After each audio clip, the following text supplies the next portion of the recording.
This essay example, as well as thousands of others, is available in text format on our website for free and without registration. Simply Google Ivy Panda Free Essays.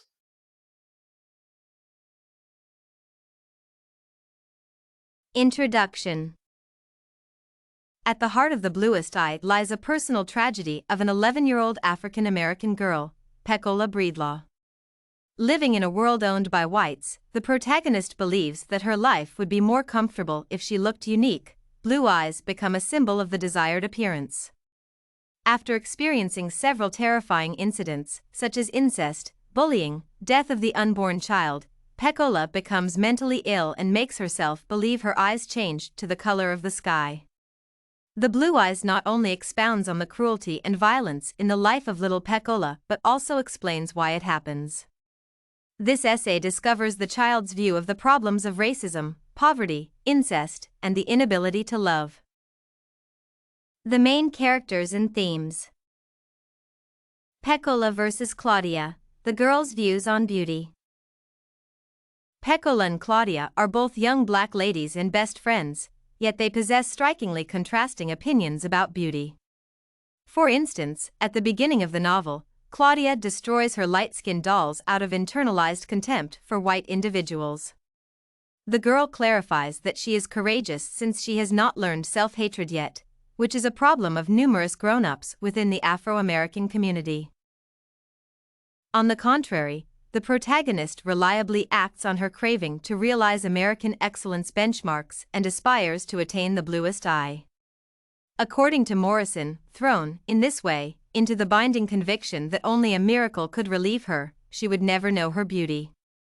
In other words, Pecola possesses low self-esteem and does not embrace the features of her appearance. Thus, even though both of the girls share the same skin color and the community they live, their reactions to social stigmas differ.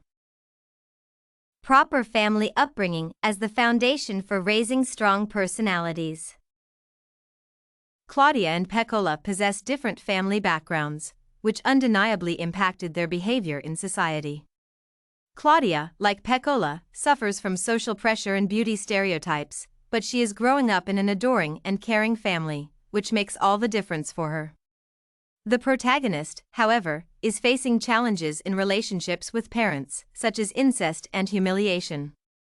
Consequently, in critical situations, Claudia presents herself as a fighter, whereas Pecola behaves passively and vulnerably. For instance, according to Morrison, when Claudia watches a bunch of boys teasing Pecola, she assaults them.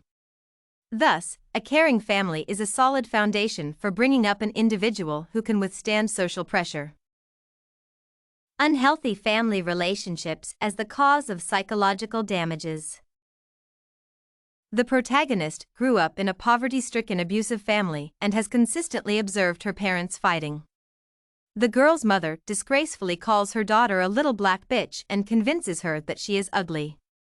Furthermore, Pecola's father, Charlie, not only sexually assaulted the girl twice but impregnated her. Consequently, a healthy individual cannot be raised in such a toxic environment, inflicting numerous psychological traumas on a delicate child's mind. The rape produced traumatizing psychic experience, destroying her connection with reality. Therefore, the young lady starts to blame her brown eyes, which she considers gruesome, for not finding freedom and later becomes convinced her eyes have turned blue. This is an appeal to the invisible forces to find the admiration and approval of others, which she failed to receive from people who are usually the closest ones, the parents. Charlie's projection of pain. Charlie is the father of the Breedlaw family and the one who took advantage of his underage daughter.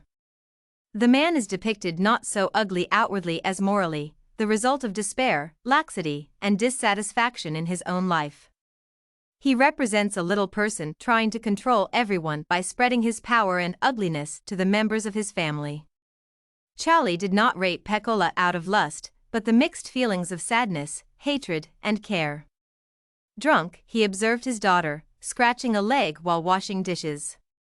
This picture reminded him of his past, the first meeting with his lame wife, Pauline. Consequently, with guilt and nostalgia, nothing other came to his head then, except for sexually assaulting his offspring. Such Charlie's depravity illustrates projecting his pain on Pecola, trying to return a sense of freedom. Racial self-hatred as the fundamental part of growing up. The Bluest Eye gives an amplified delineation of how internalized white superiority measures misshape the lives of Afro-American girls and women. Verifiable messages that whiteness is predominant can be found throughout the novel, including the idealization of light-skinned Maureen and Pauline Breedlaw's inclination to her daughter. As stated by Abbasi and Bhatti, racial inequalities and poverty pave the way to the reduction of blacks' self-image, self-worth, self-respect, and self-esteem with no courage and valor.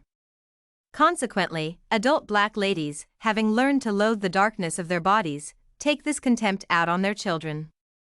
Thus, self-hatred was not only a challenge for the Breedlaw family but all female representatives of the black community after the Great Depression.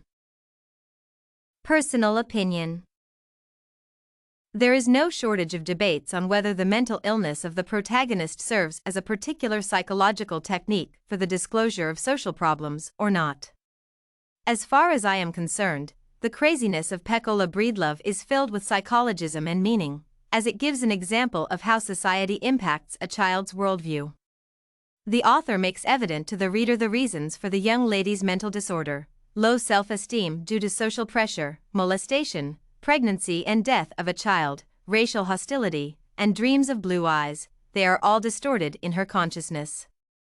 However, this craziness is not clinical, as Pecola accepted herself renewed with pleasure and sincerely wanted to believe she measures up to the expectations of a beautiful individual. Moreover, proof of her sanity is found on the last pages of the novel, where a girl was talking to herself, simultaneously admiring the blue eyes. From my perspective, she became a kind of impetus for others, who launched the evaluation mechanism, thanks to which the readers can stop and rethink their behavior. Conclusion.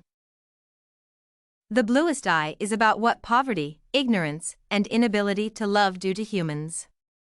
Pecola, the protagonist, became the embodiment of ugliness for people, including her parents and classmates.